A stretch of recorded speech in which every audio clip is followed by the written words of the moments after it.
Good morning students. आज हम लोग क्लास 12 के फिजिक्स का चैप्टर फर्स्ट स्टार्ट करेंगे। फर्स्ट चैप्टर जिसमें हम कूलाम का नियम और वैद्युत क्षेत्र के बारे में स्टडी करते हैं। बेसिकली जो फर्स्ट चैप्टर है फिजिक्स का वो है coulombs law and electric field. जो मीडियम ऑफ कम्युनिकेशन रहेगा इस लेक्चर का वो मिक्स रहेगा, जिसमें हम हिंदी और इंग्लिश दोनों टर्मिनोलॉजीज़ को डिस्कस करेंगे, जिससे जो स्टूडेंट हिंदी मीडियम को बिलोंग करते हैं वो भी इसको समझ सकें और इंग्लिश मीडियम स्टूडेंट्स भी इसको ईजिली कन्वे कर सकते हैं। तो फर्स्ट टॉपिक से डिस्कस करते हैं। जो फर्स्ट टॉपिक है चैप्टर 1 का वो है चार्ज। क्या होता है चार्ज, इस पर बात करेंगे।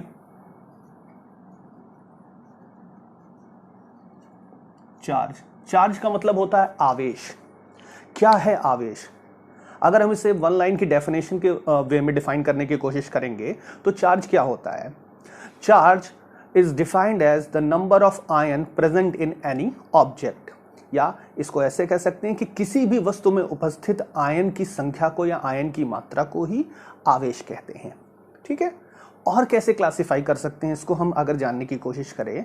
सो the charge is basically defined as the property of a material by virtue of which that material can experience or produce electric force। कैसे कह सकते हैं इसको हिंदी में अगर डिफाइन करने की कोशिश करते हैं तो क्या है कि ये चार्ज जो है किसी वस्तु का गुण है, इस गुण की वजह से वह वस्तु अन्य वस्तुओं पर वैद्युत बल आरोपित करती है। फिर से हम इसको डिफाइन करते हैं। चार्ज क्या है? टू डिफरेंट डेफिनेशन से अगर हम इनको कंबाइन कर देते हैं तो सबसे परफेक्ट डेफिनेशन फॉर्म होती है। कैसे फॉर्म होगी? First one, charge is defined as the number of ion is present in any object and it is also defined as the property of a material by virtue of which that material and object can produce or experience an electric force to the another body. किसी दूसरी वस्तु पर electric force produce कर सकती है या किसी दूसरी वस्तु से वो इलेक्ट्रिक फोर्स को यानी वैद्युत बल का ग्रहण कर सकती है, या उसका ग्रहण करने का मतलब है कि उसको एक्सपीरियंस कर सकती है। अभी हम वैद्युत बल पर भी आएंगे, लेकिन इसके लिए सबसे पहली चीज हमें डिस्कस करनी होती है चार्ज। इसे हिंदी में कैसे डिफाइन कर सकते हैं? किसी वस्तु में उपस्थित आयन की मात्रा को आवेश कहते हैं। आवेश एक ऐसा गुण है किसी वस्तु का जिसके कारण वह वस्तु किसी अन्य वस्तु पर वैद्युत बल आरोपित करती है या उसको अनुभव करती है। ठीक है, तो हम चार्ज को डिफाइन कर सकते हैं बिल्कुल सिंपल डेफिनेशन से। अब इसके कुछ प्रैक्टिकल एग्जांपल ले लेते हैं कि चार्ज होता क्या है। जैसे हमने बताया कि charge is basically is nothing but is a number of ion present in any object. किसी भी ऑब्जेक्ट में कितने आयन हैं ये डिफाइन करता। अब आयन कैसे हो सकते हैं? आयन्स टू टाइप्स के हो सकते हैं। एक हो सकता है पॉजिटिव आयन और दूसरा हो सकता है निगेटिव आयन। सो बिल्कुल सिंपली हम ये कह सकते हैं कि जो चार्जेस भी हैं उनको भी हम टू टाइप्स में क्लासिफाई कर सकते हैं। First one positive charge and second one negative charge, यानी टू टाइप्स के चार्जेस हो सकते हैं, positive charge and negative charge. ठीक है, इसमें कोई कंफ्यूजन नहीं होना चाहिए। बट होता क्या है, कैसे ये प्रोड्यूस होते हैं और कैसे ये प्रेजेंट होते हैं किसी ऑब्जेक्ट में, हम कैसे बता सकेंगे कि कोई ऑब्जेक्ट पॉजिटिवली चार्ज है या कोई वस्तु धन आवेशित है या कोई वस्तु ऋण आवेशित है? इसको कैसे बता सकते हैं? इसके लिए हम एक सिंपल सा एग्जांपल लेते हैं। बहुत कॉमन एग्जांपल है कि किसी ग्लास रॉड को अगर हम सिल्क के साथ रब करते हैं, यानी ग्लास रॉड कांच की छड़ को सिल्क यानी रेशम के किसी कपड़े के साथ अगर रब किया जाता है, रगड़ा जाता है, तो उससे क्या होता है कि एक ऑब्जेक्ट से नंबर ऑफ इलेक्ट्रॉन्स यानी कुछ इलेक्ट्रॉन निकलकर दूसरे ऑब्जेक्ट में चले जाते हैं। ठीक है, तो जिसमें नंबर ऑफ इलेक्ट्रॉन्स ज्यादा हो जाते हैं वहां पर ऋण आवेश हो जाता है और जिसमें नंबर ऑफ इलेक्ट्रॉन्स कम हो जाते हैं वहां पर धन आवेश हो जाता है यानी पॉजिटिव चार्ज हो जाता है। इसमें कोई कंफ्यूज होने की जरूरत नहीं, बिल्कुल सिंपल सा एग्जांपल है। एक ग्लास रॉड है और दूसरा सिल्क है। ग्लास रॉड हो गई और सिल्क हो गया। ठीक है, इन दोनों को आपस में क्या किया गया? रब किया गया है। अब रब करने के बाद हो क्या रहा है? रब करने के बाद क्या हो रहा है कि ग्लास रॉड से कुछ इलेक्ट्रॉन निकल कर कहां चले जा रहे हैं?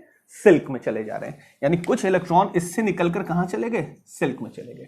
तो ग्लास रॉड में क्या हो गया? लेस नंबर ऑफ इलेक्ट्रॉन, इलेक्ट्रॉनों की कमी हो गई। सिल्क में क्या हुआ? मोर नंबर ऑफ इलेक्ट्रॉन, यानी इलेक्ट्रॉनों की अधिकता हो गई। ठीक है, सो इसका क्या परिणाम हो रहा है, इसका क्या रिजल्ट निकल रहा है? रिजल्ट ये निकल रहा है कि ग्लास रॉड कैसे चार्ज हो जा रही है?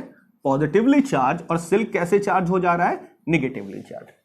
क्योंकि इक्विलिब्रियम स्टेट में या हम ये कह सकते हैं कि सामान्य स्थिति में जब बैलेंस स्टेट है तो किसी भी वस्तु में उपस्थित इलेक्ट्रॉन और प्रोटॉनों की संख्या समान होती है, यानी वो उदासीन होता है कोई वस्तु सामान्य स्थिति में।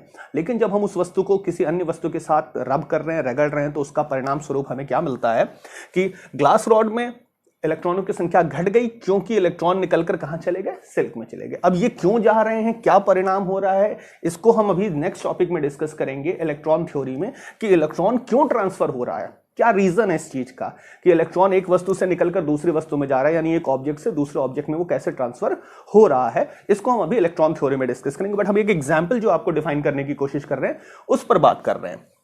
सो ग्लास रॉड में से इलेक्ट्रॉन निकलता है, उसमें इलेक्ट्रॉन की कमी हो जा रही है, यानी शॉर्टेज हो जा रही है, और सिल्क में इलेक्ट्रॉन पहुंच जा रहा है तो वहां पर इलेक्ट्रॉन की अधिकता हो जा रही है, यानी वहां पर मोर इलेक्ट्रॉन प्रेजेंट हो जा रहे हैं। तो more electron, basically electron is a kind of negative charge, electron एक ऋणात्मक आवेश होता है, इसीलिए सिल्क में नेगेटिव चार्ज आ जाएगा, ऋण आवेश आ जाएगा, और इसकी जगह ग्लास रॉड में कैसा आवेश आ जाएगा, धन आवेश आ जाएगा। सो ये एग्जाम्पल आप लोगों को समझने के लिए सफिशियंट है कि कैसे पॉजिटिव चार्ज है और क्या नेगेटिव चार्ज है। ठीक, इसमें आई होप कोई कंफ्यूजन नहीं होना चाहिए आप लोगों को कि कैसे पॉजिटिव चार्ज आ रहा है, कैसे नेगेटिव चार्ज आ रहा है। बिल्कुल सिंपल फंडामेंटल है कि अगर किसी वस्तु में इलेक्ट्रॉनों की अधिकता है सो वहां पर क्या पाया जाएगा, नेगेटिव चार्ज। किसी वस्तु में इलेक्ट्रॉनों की कमी है तो वहां क्या पाया जाएगा, पॉजिटिव चार्ज। यानी मोर number of electrons present in any object, वो क्या डिफाइन करेंगे, negative charge. Less number of electron present in any object, वो क्या डिफाइन करेंगे, positive charge. So same fundamental हमको यूज करना है आगे फर्दर कम्युनिकेट करने के लिए। सो चार्ज क्या है ये समझ में आता है, चार्ज के टाइप्स क्या है, पॉजिटिव चार्ज और नेगेटिव चार्ज, ये भी हम आप लोगों को समझा रहे हैं, जिसको समझने में आपको कोई कंफ्यूजन नहीं होना चाहिए। इसका एक और एग्जाम्पल होता है, आबुनस रॉड को हम अगर रब करते हैं कैट स्किन, आबुनस रॉड यानी आबुनस की छड़, कैट स्किन यानी बिल्ली की खाल के साथ, तो भी यही होता है कि एक ऑब्जेक्ट से दूसरे ऑब्जेक्ट में इलेक्ट्रॉन का ट्रांसफर होता है, स्थानांतरण होता है, जिसके परिणाम स्वरूप एक वस्तु धनावेशित हो जाती है, यानी पॉजिटिवली चार्ज हो जाती है, और दूसरा ऑब्जेक्ट जो हो जाता है वो क्या हो जाता है, निगेटिवली चार्ज हो जाता है। क्लियर? आई होप इसमें कोई कम्युनिकेशन कंफ्यूजन नहीं होगा इन चीजों को समझने में। ठीक है, सो हम नेक्स्ट टॉपिक पर आते हैं। चार्जेस को हमने डिफाइन कर लिया, तो इलेक्ट्रॉन थ्योरी, ये जो इलेक्ट्रॉन का ट्रांसफर हो रहा है one object to another object, वो क्यों हो रहा है, इस पर बात करते हैं इलेक्ट्रॉन थ्योरी में। इलेक्ट्रॉन थ्योरी क्या होती है, इलेक्ट्रॉन थ्योरी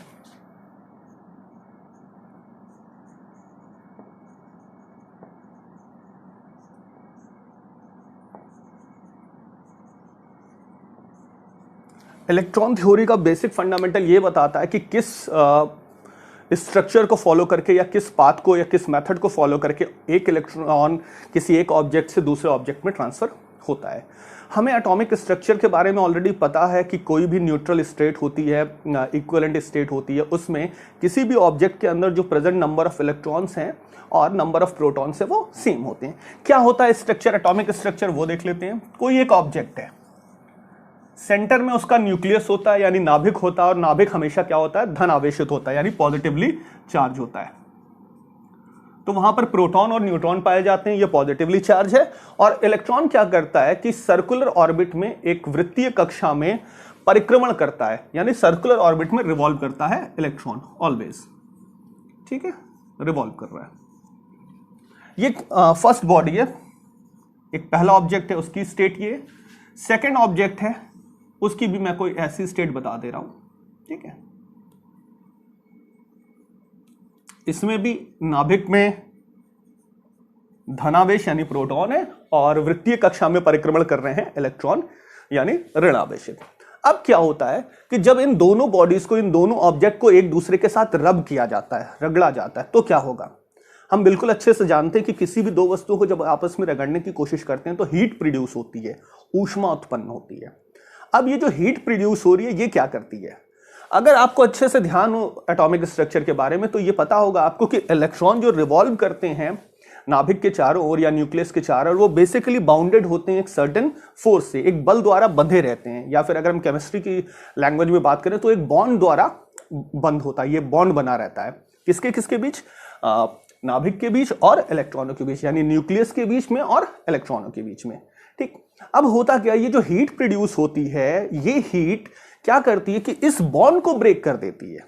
कौन से बॉन्ड को? जो बॉन्ड फॉर्म है बिटवीन इलेक्ट्रॉन एंड प्रोटॉन और इलेक्ट्रॉन एंड न्यूक्लियस, इसके बीच का जो बॉन्ड है वो ब्रेक हो जाता है। इन टर्म्स ऑफ केमिस्ट्री बात करेंगे, इन टर्म्स ऑफ फिजिक्स के वे में डिफाइन करने की कोशिश करें तो हम ये कह देंगे कि जिस फोर्स से ये एक दूसरे को बांधे हुए हैं, कौन? नेगेटिव चार्ज इलेक्ट्रॉन और आपका न्यूक्लियस, उस फोर्स को ब्रेक कर देती है वो एनर्जी, वो ऊर्जा जो रगड़ने पर ऊष्मा उत्पन्न हो रही है यानी हीट प्रोड्यूस हो रही है, वो basically a kind of energy है जो इलेक्ट्रॉन और न्यूक्लियस के बीच का जो फोर्स है उसको ब्रेक कर देती है और जिसके रिजल्टेंट या जिसके परिणाम स्वरूप इलेक्ट्रॉन गति करने के लिए स्वतंत्र हो जाता है, यानी मूव करने के लिए इलेक्ट्रॉन बिल्कुल फ्री हो जाता है। और जब इलेक्ट्रॉन फ्री हो जाएगा, सपोज ये वाला इलेक्ट्रॉन फ्री हो गया, तो इस जगह से ये निकलकर कहीं भी जा सकता है।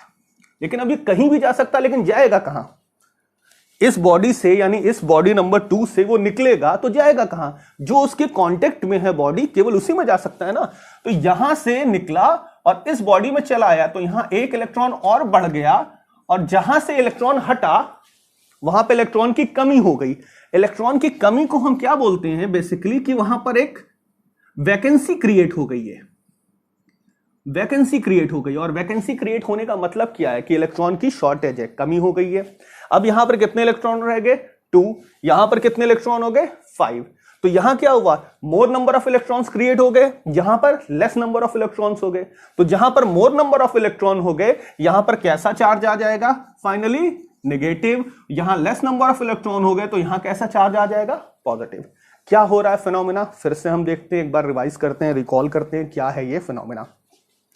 2 ऑब्जेक्ट्स हैं, दोनों का एटॉमिक स्ट्रक्चर हमने डिफाइन किया हुआ है कि न्यूक्लियस पॉजिटिवली चार्ज होता है, इलेक्ट्रॉन्स क्या करते हैं? रिवॉल्व करते हैं उसके अराउंड। अगर आपको क्लियरली नहीं दिख रहा हो तो अब यहां से आप क्लियरली देख सकते हैं। एक बॉडी नंबर 1 है जिसमें न्यूक्लियस भी पॉजिटिवली चार्ज और इलेक्ट्रॉन रिवॉल्व कर रहे हैं। बॉडी नंबर 2 है जिसमें न्यूक्लियस पॉजिटिव चार्ज और इलेक्ट्रॉन रिवॉल्व कर रहे हैं।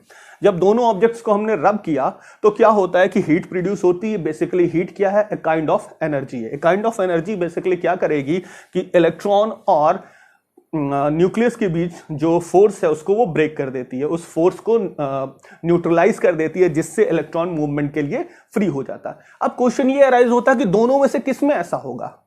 दोनों में से जिस केस में force between nucleus and electrons weaker section में होगा वहां पर ब्रेक कर जाएगा। एक्चुअली अभी हमने केवल एक ही एक शेल का एग्जांपल लिया है। ऐसा होता नहीं, मल्टीपल शेल्स होती हैं, भिन्न भिन्न वृत्तीय कक्षा होती हैं। तो जो सबसे बाहरी कक्षा में स्थित इलेक्ट्रॉन होता है वो सबसे कम बल द्वारा बंधा होता है, तो वो बल आसानी से टूट जाता है, इसलिए आउटर मोस्ट शेल का जो इलेक्ट्रॉन है वो मूव करने के लिए फ्री हो जाता है। यहां पर हमने एक ही शेल का एग्जांपल लिया है। बेसिकली अगर हम मल्टीपल शेल का एग्जांपल ले लें और ये कह दें कि ये एक और शेल है और इस शेल में जो इलेक्ट्रॉन है वो मूव करके जाएगा। इस शेल का जो इलेक्ट्रॉन है वो आपका मूव कर जाता है। इस शेल का इलेक्ट्रॉन आपका मूव कर जाएगा, इसमें यहां पर जैसा है वैसे का वैसा रहेगा। ठीक है, सो जब ये मूव कर जाएगा, आउटर मोस्ट शेल में जो इलेक्ट्रॉन है वो मूव कर जाएगा, तो उसके लिए यहां पर वैकेंसी क्रिएट हो जाएगी। सिंपल सा फंडामेंटल है, उसको हम बहुत कॉम्प्लेक्स नहीं करते हैं, सिंप्लीफाइड लैंग्वेज में आपको बता रहे हैं, उस चीज को आप समझ सकते हैं कि जो बाह्यतम कक्षा में या बाहरी कोश में स्थित इलेक्ट्रॉन होता है वो सबसे कम बल द्वारा बंधा होता है न्यूक्लियस के साथ, यानी लीस्ट फोर्स होता है, स्मॉलेस्ट फोर्स होता है बिटवीन आउटर मोस्ट शेल में प्लेस्ड इलेक्ट्रॉन और न्यूक्लियस के बीच। अब जैसे भी थोड़ी सी एनर्जी मिलती है तो वो इलेक्ट्रॉन क्या करता है? फ्रीली मूव कर सकता है। उसको इतनी एनर्जी मिल गई है तो वो क्या करेगा? अपने शेल को छोड़कर वो कहीं और भी जाने के लिए फ्री है। तो जब वो जाने के लिए फ्री है तो वो कहां जा रहा है? उसके नियरेस्ट प्लेस जो ऑब्जेक्ट है उस ऑब्जेक्ट या बॉडी में वो ट्रांसफर हो जाता है, जिससे जिस बॉडी से वो इलेक्ट्रॉन मूव किया वहां पर इलेक्ट्रॉन की शॉर्टेज हो गई, तो वहां पर कैसा चार्ज क्रिएट हो जा रहा है? पॉजिटिव। और दूसरी बॉडी में मोर नंबर ऑफ इलेक्ट्रॉन्स प्रेजेंट हो गए तो वहां पर कैसा चार्ज आ जा रहा है? नेगेटिव। सो इस मेथड से, इस प्रोसेस के थ्रू हम क्लासिफाइड करते हैं what is positive charge and what is negative charge, या फिर पॉजिटिव चार्ज और नेगेटिव चार्ज कैसे फॉर्म हो रहे हैं। क्लियर? आई होप ये चीज आपको समझ में आ गई होगी। इसके बाद हम नेक्स्ट टॉपिक पर मूव करते हैं, क्वांटाइजेशन ऑफ चार्जेस। क्वांटीकरण, आवेश का क्वांटीकरण क्या होता है ये, इस पर बात करते हैं। अब डिस्कस करेंगे quantization of electric charge. Quantization of electric charge का बेसिक मतलब क्या होता है, इस चीज को समझने की कोशिश करते हैं। क्वांटाइजेशन ऑफ इलेक्ट्रिक चार्ज को क्या डिफाइन कर रहे हैं, ये कहा जा रहा है कि बेसिकली किसी भी वस्तु या ऑब्जेक्ट में जो चार्ज होता है वो कॉम्बिनेशन होता है ऑफ इलेक्ट्रॉन पर उपस्थित आवेश का ही अगर हम संग्रहण करते हैं या उसका टोटलाइजेशन करते हैं, कंबाइन करते हैं, तो कहीं जाकर उस ऑब्जेक्ट में प्रेजेंट हम चार्ज को डिफाइन कर सकते हैं। क्वांटाइजेशन ऑफ चार्ज का मीनिंग क्या है? Amount of charge present in any object is defined as the number of electron present in that object. किसी भी वस्तु में उपस्थित इलेक्ट्रॉनों की संख्या यानी n और एक इलेक्ट्रॉन पर उपस्थित आवेश का अगर हम मल्टीप्लिकेशन कर देते हैं, गुणा कर देते हैं, तो उस वस्तु में उपस्थित आवेश की कुल मात्रा हम डिफाइन कर सकते हैं। अब मे बी ये प्लस हो सकता है, मे बी ये माइनस हो सकता है। क्यों प्लस हो सकता है, क्यों माइनस हो सकता है? अगर इलेक्ट्रॉन की कमी है तो प्लस आएगा, अगर इलेक्ट्रॉन की अधिकता है तो माइनस आएगा। इट मींस हम बॉडी में या किसी भी वस्तु में उपस्थित धन आवेश एवं ऋण आवेश को बता सकते हैं। यहां से निष्कर्ष यानी कंक्लूजन क्या निकल रहा है कि किसी भी ऑब्जेक्ट में या वस्तु में उपस्थित न्यूनतम आवेश की मात्रा यानी लीस्ट अमाउंट ऑफ चार्ज क्या डिफाइन करता है? ई क्या होता है? चार्ज ऑन इलेक्ट्रॉन और फंडामेंटल चार्ज। फंडामेंटल चार्ज क्या है? ई 1.6 इंटू 10⁻⁻19 कूलाम। अब एक टर्म आ गया कूलाम। कूलाम कुछ और नहीं है, आवेश का मात्रक है, यानी unit of electric charge is coulomb. Fundamental और एलिमेंट्री चार्ज के नाम से हम डिफाइन करते हैं ई को। ई की वैल्यू होती है 1.6 इंटू 10⁻⁻19 कूलाम। अब इलेक्ट्रॉन में कितना चार्ज होता है? इलेक्ट्रॉन में चार्ज होता है -e। प्रोटॉन में चार्ज होता है +e। अल्फा पार्टिकल में चार्ज होता है +2c। ठीक।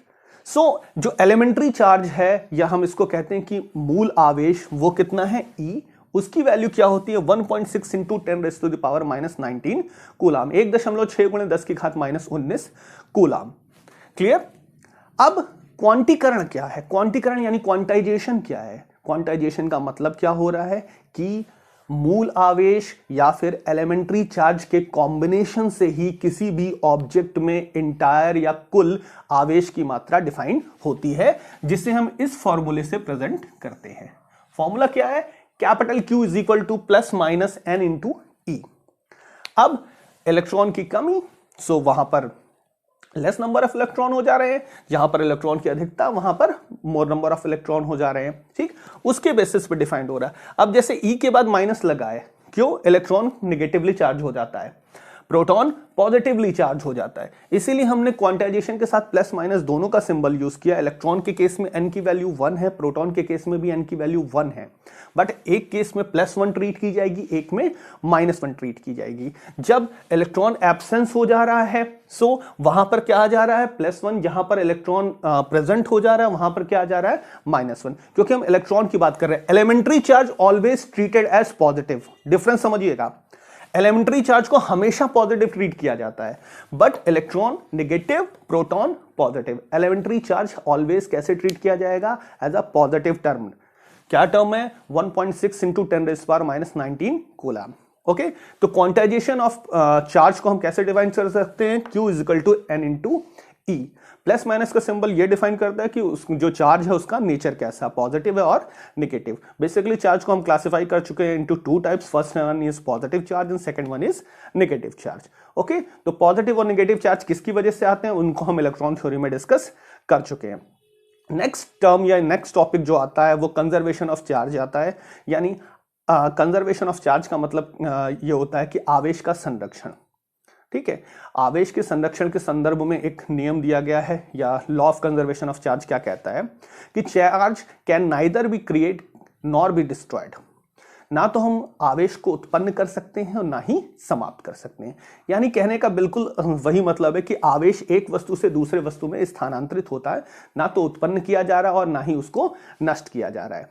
यानी एक ऑब्जेक्ट में अगर किसी चार्ज की कमी होती, यानी इलेक्ट्रॉन की कमी हो रही है, जैसा हम इलेक्ट्रॉन थ्योरी में देखा, हमने क्या किया वहां पर कि इलेक्ट्रॉन एक ऑब्जेक्ट से दूसरे ऑब्जेक्ट में ट्रांसफर हो गया।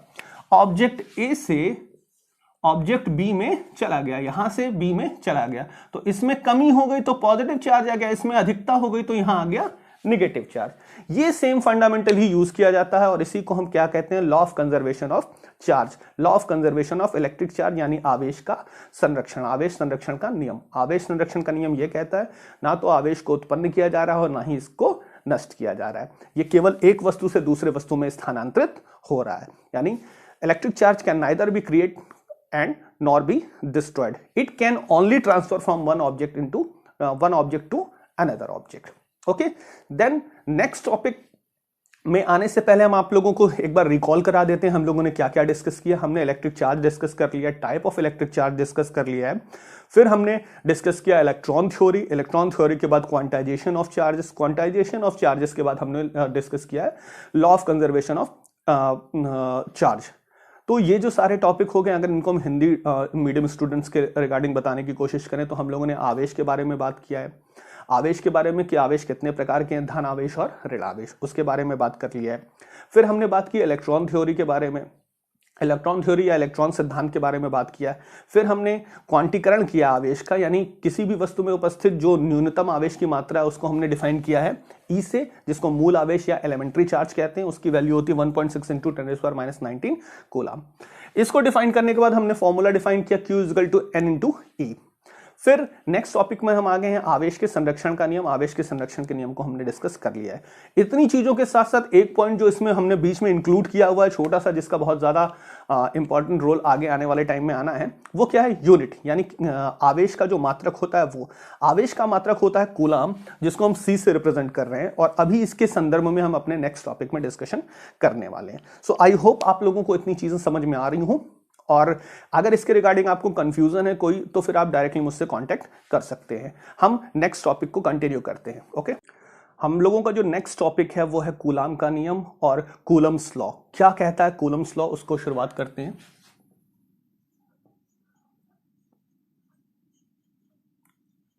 कूलम्स लॉ, कूलम का नियम, कूलम का नियम या कूलम्स लॉ बेसिकली डिफाइन करता है इलेक्ट्रिक फोर्स या वैद्युत बल आवेशों के मध्य क्या है उसके बारे में।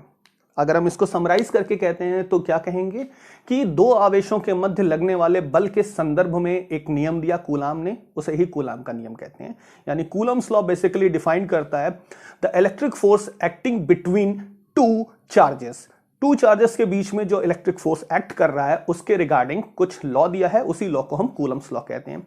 क्या स्टेट करता है Coulomb's law? Coulomb's law is defined as basically the electric force acting between two charges is basically depends upon product of these charges। यानी जो भी आवेशों की मात्रा है उनके गुणन के अनुक्रमानुपाती है। यानी electric force acting between charges Q1 and Q2 is directly proportional to product of charges। अब सिचुएशन क्या है, Q1 क्या है, Q2 क्या है?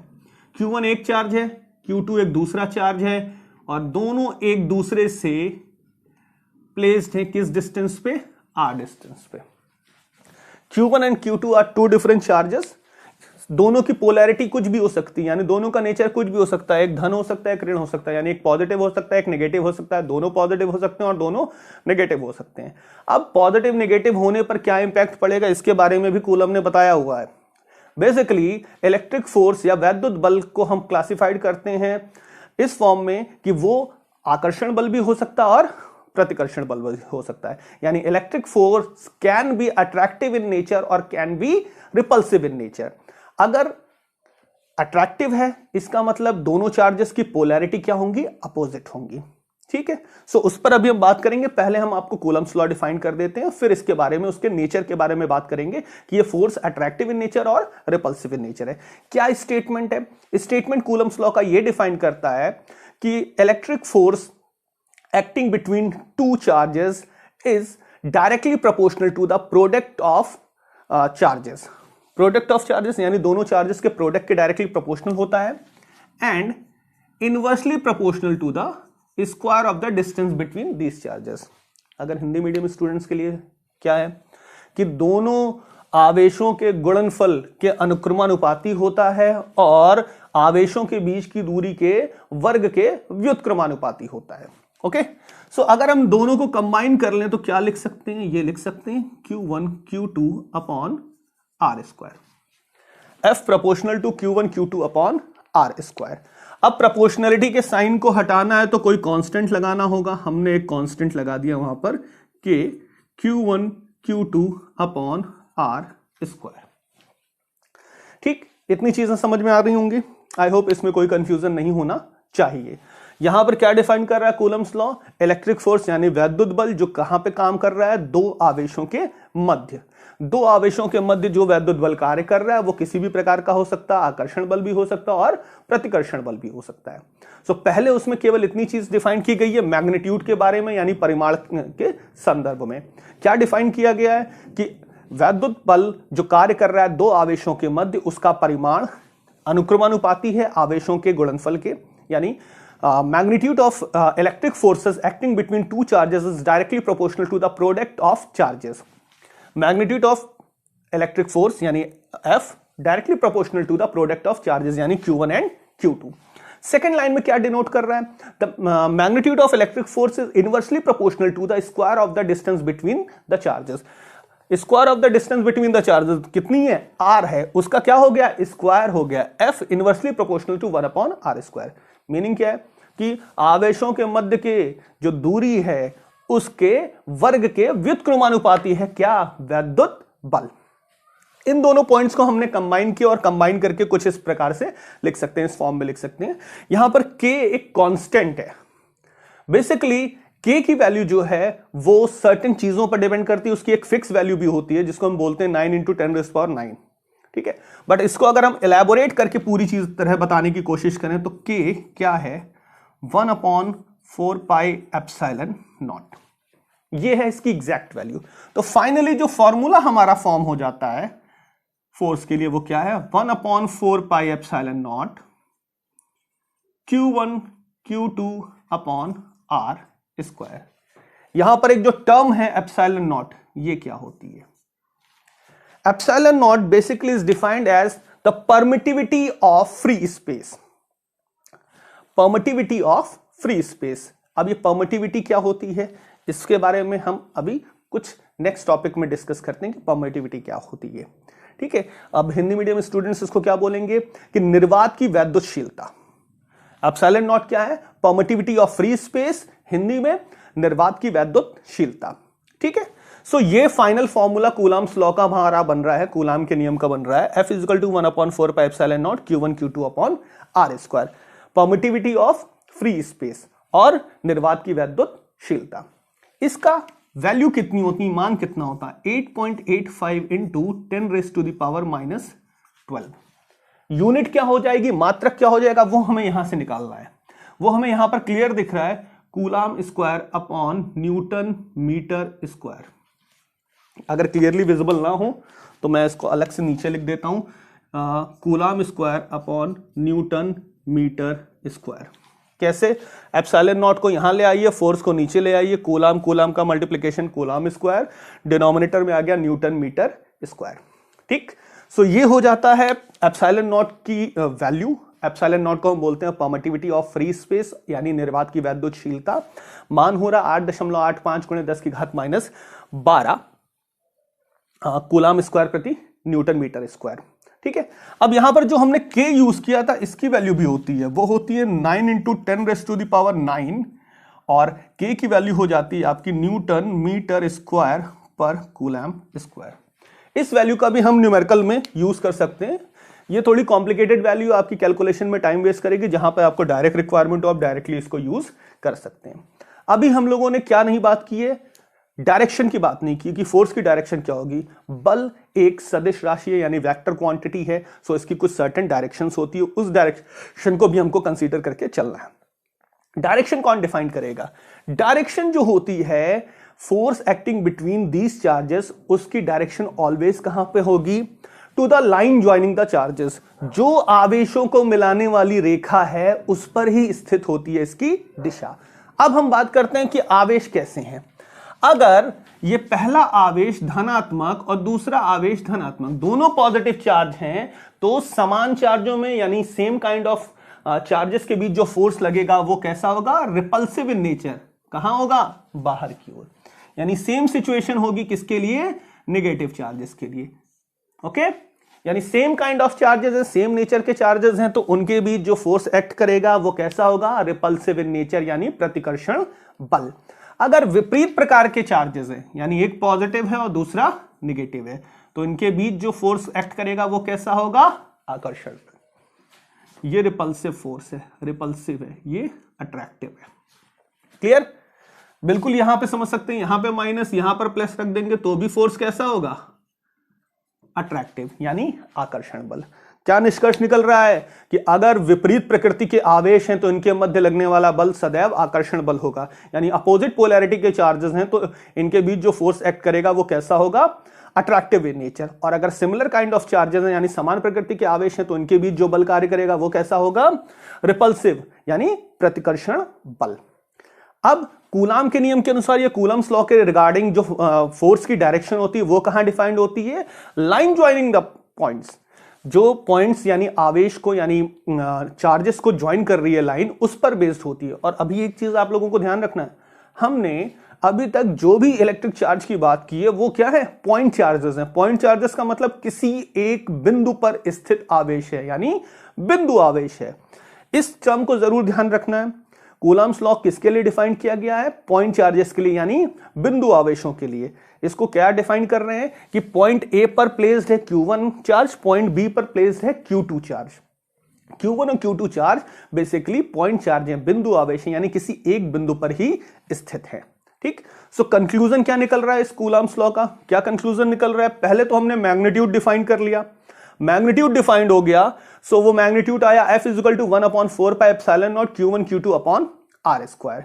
वहां पे एप्सिलॉन नॉट क्या है? परमिटिविटी ऑफ फ्री स्पेस और निर्वात की वैद्युतशीलता। मान कितना है? 8.85 गुणे 10⁻⁻12 कूलम स्क्वायर पर न्यूटन मीटर स्क्वायर। ये मैग्नीट्यूड की बात हो गई। फिर डायरेक्शन की बात हुई, तो डायरेक्शन के लिए हमको क्या पता है कि अगर सेम काइंड ऑफ चार्जेस हैं, सेम नेचर है चार्जेस का, तो कैसा फोर्स होगा? रिपल्सिव, यानी प्रतिकर्षण बल। अगर अपोजिट टाइप ऑफ चार्जेस हैं तो बल कैसा होगा? अट्रैक्टिव, यानी आकर्षण बल। सो जो डायरेक्शन होगी फोर्स की वो कहां वर्क करेगी, कहां पर एक्ट करेगी? To the line joining the charges, आवेशों को मिलाने वाली रेखा पर। यानी यहां पर अगर हम मान लें कि ये भी पॉजिटिव है और ये भी पॉजिटिव है, तो जो फोर्स एक्ट करेगा वो यहां से भी बाहर की ओर होगा और यहां से भी बाहर की ओर होगा। ओके, आई होप आप लोगों को इतनी चीजें समझ में आ रही हो। अब इसमें एक ट्विस्ट है। ट्विस्ट क्या है? हमने जो एप्सिलॉन नॉट टर्म बोला हुआ है वो क्या बोला? निर्वात की वैद्युतशीलता, यानी परमिटिविटी ऑफ फ्री स्पेस। इसका मतलब क्या है कि हमारे ये जो दोनों चार्जेस रखे हैं ये फ्री स्पेस में प्लेस्ड हैं, यानी निर्वात में प्लेस्ड हैं, फ्री स्पेस में प्लेस्ड हैं। अगर इसको हम किसी अदर मीडियम में लेकर रख देते हैं, लेकर चले जाते हैं, तो इसका क्या इंपैक्ट होगा? If these two charges are placed in any other medium, so due to the presence of dielectric medium, या हम इसको अगर कहना चाहें तो परावैद्युतांक की उपस्थिति के कारण, किसी अन्य माध्यम में रखते हैं तो उस माध्यम का कुछ परावैद्युतांक होता है, डाइलेक्ट्रिक कांस्टेंट होता है। सो वो डाइलेक्ट्रिक कांस्टेंट की प्रेजेंस की वजह से the force, electric force acting between these charges is reduce, कम हो जाएगा। कैसे कम हो जाएगा? यहां पर देख रहे हैं, फोर्स हमने निकाला है 1/4 pi epsilon naught Q1 Q2 upon R square. ठीक, अगर दोनों चार्जेस को हम प्लेस कर देते हैं किसी अदर मीडियम में, किसी दूसरे मीडियम में, तो क्या इंपैक्ट होगा? किसी दूसरे मीडियम में प्लेस कर दिया तो क्या है, हम ये सपोज कर ले रहे हैं कि ये कोई दूसरा मीडियम है, इसके अंदर Q1 भी प्लेस्ड है और इसके अंदर Q2 भी प्लेस्ड है। दोनों के बीच की डिस्टेंस कितनी है? R। जिस मीडियम में प्लेस है उसका परावैद्युतांक यानी डाइलेक्ट्रिक कांस्टेंट कितना है, के। अब डाइलेक्ट्रिक कांस्टेंट के है, सो इसका रोल क्या हो रहा है, बेसिकली ये डाइलेक्ट्रिक कांस्टेंट क्या कोशिश करेगा कि इन दोनों चार्जेस के बीच में जो फोर्स एक्ट कर रहा है वो उसको रिड्यूस कर सके, कम कर सके। सो इंपैक्ट क्या होगा कि फोर्स का जो फॉर्मूला है उसमें आ जाएगा 1/4πε0 के Q1 Q2 upon R square, जहां पर K क्या है, डाइलेक्ट्रिक कांस्टेंट ऑफ मीडियम। जिस मीडियम में हमने चार्जेस को प्लेस किया है उस मीडियम का डाइलेक्ट्रिक कांस्टेंट यानी परावैद्युतांक। ठीक, इस टॉपिक पर यानी डाइलेक्ट्रिक मीडियम और परावैद्युतांक के टॉपिक से रिगार्डिंग हम लोगों को चीजें और डिस्कस करनी है, वो हम अभी नेक्स्ट टॉपिक जो इसके बाद वाला टॉपिक होगा उसी पर, इस पर हम स्पेसिफिकली बात करेंगे कि ऐसा क्यों होता है कि डाइलेक्ट्रिक कांस्टेंट या परावैद्युतांक या किसी भी माध्यम के कारण दोनों आवेशों के मध्य लगने वाले इलेक्ट्रिक फोर्स यानी बल पर यह इंपैक्ट पड़ता है कि वो फोर्स रिड्यूस हो जाता है। ठीक है, इस पर बात करते हैं। आई होप इतनी चीजें आपको समझ में आ रही हूं। डाइलेक्ट्रिक कांस्टेंट और परावैद्युतांक के संदर्भ में बात हम करेंगे अपने नेक्स्ट टॉपिक पे। ओके, अब हम लोग बात करेंगे इफेक्ट ऑफ डाइलेक्ट्रिक मीडियम। क्या डाइलेक्ट्रिक मीडियम का क्या इफेक्ट होगा, यानी ये कह सकते हैं कि किसी भी परावैद्युत पदार्थ की उपस्थिति का क्या परिणाम पड़ेगा हमारे वैद्युत बल पर, इसके बारे में बात करते हैं। जैसे फॉर्मूले में तो हम लोगों ने समझ लिया कि जो फोर्स है वो क्या हो जा रहा है, रिड्यूस हो जा रहा है। 1/4πε0 के आ जा रहा है एक टर्म जो परावैद्युतांक है या फिर डाइलेक्ट्रिक कांस्टेंट है मीडियम का, और Q1 Q2 upon R square. इस पर हम थोड़ी डिटेल में बात इसलिए करेंगे क्योंकि ये आप लोगों के कॉम्पिटिटिव एग्जामिनेशन और बोर्ड एग्जामिनेशन के रिगार्डिंग एक इंपॉर्टेंट पॉइंट है जिस पर बेस्ड कॉन्सेप्चुअल क्वेश्चन क्रिएट होते हैं। ठीक है, अब हो क्या रहा है कि हमारा जो चार्ज था वो पहले वैक्यूम में रखा था, अब उसको हमने उठाकर कहां रख दिया है, किसी ऐसे मीडियम में जिसका डाइलेक्ट्रिक कांस्टेंट कितना है, कि चार्ज Q1 है, चार्ज Q2 है, डिस्टेंस बिटवीन दोस चार्जेस कितनी है, R है। अब हो क्या रहा है, बेसिकली अगर हम समझने की कोशिश करें कि परावैद्युत पदार्थ होते क्या हैं या डाइलेक्ट्रिक मीडियम है क्या। डाइलेक्ट्रिक बेसिकली एक आपका इंसुलेटर टाइप प्लेस है। इंसुलेटर यानी जहां पर इलेक्ट्रॉनों का मूवमेंट या फिर इलेक्ट्रिक करंट का फ्लो नहीं होता है या फिर बहुत ही लीस्ट होता है। इस टाइप का जो डाइलेक्ट्रिक मीडियम है वो बेसिकली काइंड ऑफ इंसुलेटर होते हैं, यानी वो कंडक्टर इन नेचर नहीं होते, वो इंसुलेटर इन नेचर होते हैं और इन बिटवीन देम होते हैं। ठीक है, सो ये करता क्या है, जो डाइलेक्ट्रिक मीडियम है या परावैद्युत पदार्थ है, ये आवेशों के पाथ पे यानी आवेशों को जिस पथ पर चलना है उस पथ पर कुछ हर्डल्स, कुछ मुश्किलें या कुछ डिस्टरबेंस क्रिएट करता है, जिसके कारण इन आवेशों या इन चार्जेस के बीच में जो फोर्स एक्ट करना है वो रिड्यूस हो जाता है। बिल्कुल उसी तरह जैसे अगर आपको एयर में दौड़ना है तो आप दौड़ सकते हैं, लेकिन अगर आपको कहा जाए कि आपको वाटर के अंदर दौड़ना है, रन करना है, तो वहां पर आप क्या फेस करेंगे, प्रॉब्लम फेस करेंगे। सेम सिचुएशन हो रही है किसके साथ, चार्ज के साथ। जब वैक्यूम में रखा हुआ यानी निर्वात में रखा हुआ है, सो उस केस में इनको किसी भी तरह की प्रॉब्लम नहीं है, ये फ्रीली वर्क कर रहे हैं। तो वहां पर क्या टर्म आ रहा है, एप्सिलॉन नॉट आ रहा है। ठीक है, अब अगर इन चार्जेस को हम किसी अदर मीडियम में प्लेस कर देते हैं जिसका डाइलेक्ट्रिक कांस्टेंट या परावैद्युतांक के है, तो वहां पर क्या हो रहा है, ये परावैद्युत पदार्थ या वह परावैद्युतांक इन चार्जेस के बीच जो फोर्स एक्ट कर रहा है उस फोर्स को रिड्यूस करने की कोशिश कर रहा है, यानी उसको फ्रीली एक्ट करने से रोक रहा है, उसके लिए मुश्किल क्रिएट कर रहा है, हर्डल क्रिएट कर रहा है। सो रिजल्टेंट क्या निकला कि फॉर्मूला में वो टर्म आ गया। किस फैक्टर के साथ वो रिड्यूस कर रहा है, वो फैक्टर कौन डिफाइन कर रहा है, डाइलेक्ट्रिक कांस्टेंट। जैसे जैसे डाइलेक्ट्रिक कांस्टेंट की वैल्यू आप इंक्रीज करेंगे वैसे वैसे जो फोर्स है वो क्या होता जाएगा, रिड्यूस होता जाएगा। यानी परावैद्युतांक का मान बढ़ाने पर वैद्युत बल का मान घटता जाएगा। यानी इसको हम पहले ऐसे मीडियम में रखें जिसके लिए K की वैल्यू 2 है, फिर मीडियम ऐसे मीडियम में रखें जिसके लिए K की वैल्यू 5 है। तो जिस मीडियम का परावैद्युतांक ज्यादा होगा वहां पर बल कम लगेगा, जिसका परावैद्युतांक कम होगा वहां पर बल ज्यादा लगेगा। सेम आवेशों की बात कर रहे हैं इस सेंस में। तो आई होप आपको यह चीज समझ में आ रहा हो कि परावैद्युतांक का क्या इफेक्ट हो रहा है। अब कुछ सिंपल टर्मिनोलॉजीज अगर हम डिस्कस करने की कोशिश करें, सो एक बात आप याद रखिएगा, वैक्यूम और एयर में डिफरेंस होता है। वैक्यूम और एयर में डिफरेंस क्या होता है? वैक्यूम बेसिकली एक प्लेस है जहां पर कोई भी गैसेस प्रेजेंट नहीं है, यानी जहां पर कुछ भी आ नहीं सकता, ना ही कुछ जा सकता है। एयर बेसिकली एक प्लेस है जहां पे various combination of gases present होते हैं। एयर में क्या है? ऑक्सीजन है, नाइट्रोजन है ये सारी चीजें, तभी तो हम ब्रेथ कर सकते हैं, सांस ले सकते हैं। सो दोनों में डिफरेंस है, बट दोनों के लिए जो डाइलेक्ट्रिक कांस्टेंट की वैल्यू है वो अप्रॉक्सीमेटली सेम है। वैक्यूम के लिए डाइलेक्ट्रिक कांस्टेंट 1 होता है, ठीक है, लेकिन एयर की बात अगर करें सो उसके लिए K की वैल्यू अप्रॉक्सीमेटली 1 होती है और इज इक्वल टू 1.001 के समथिंग होती है, नियर अबाउट, एग्जैक्ट वैल्यू नहीं। सो हम हमेशा कंसीडर क्या करते हैं? 1। वाटर के केस में अलग होगी और इंक्रीज करती जाएगी, ठीक है। फाइबर के केस में अलग होगी। सो कुछ फाइबर्स हैं, इनके लिए K की वैल्यू 5 होती है, वाटर के लिए ये वैल्यू हो जाती है 81।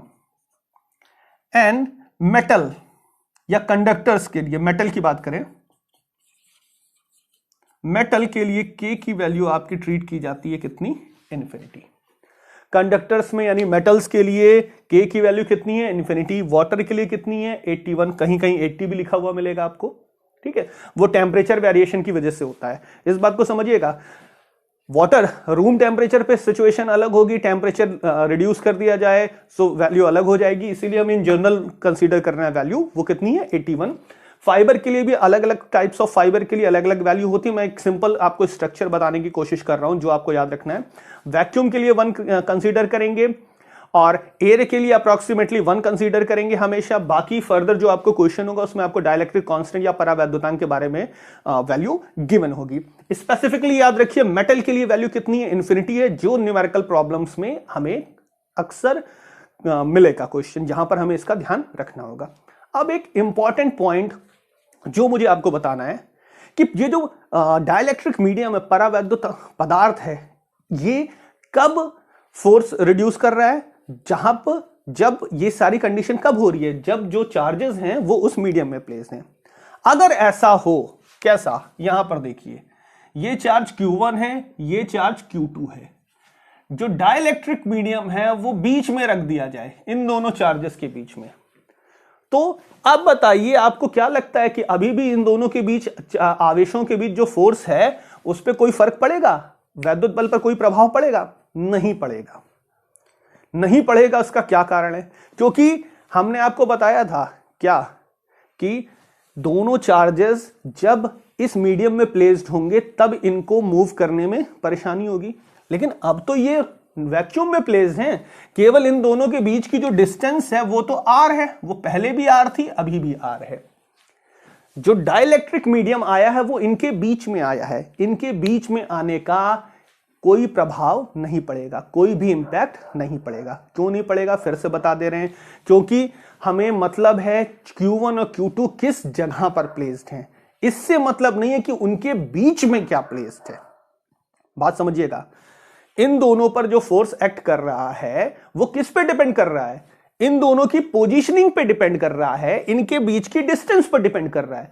क्योंकि इनकी पोजीशनिंग वैक्यूम में ही है या एयर में ही है, सो फोर्स पर किसी भी तरह का कोई इंपैक्ट नहीं पड़ेगा। कब? जब इन दोनों चार्जेस के बीच किसी एक स्मॉल स्लाइस पुट कर दिया जाए डाइलेक्ट्रिक मीडियम का, सो ऐसे केस में कोई भी इंपैक्ट नहीं पड़ेगा। इस पर बेस्ड आपको कंसेप्चुअल क्वेश्चन मिल सकते हैं बुक्स में, इसको आप फॉलो करने की कोशिश कीजिएगा।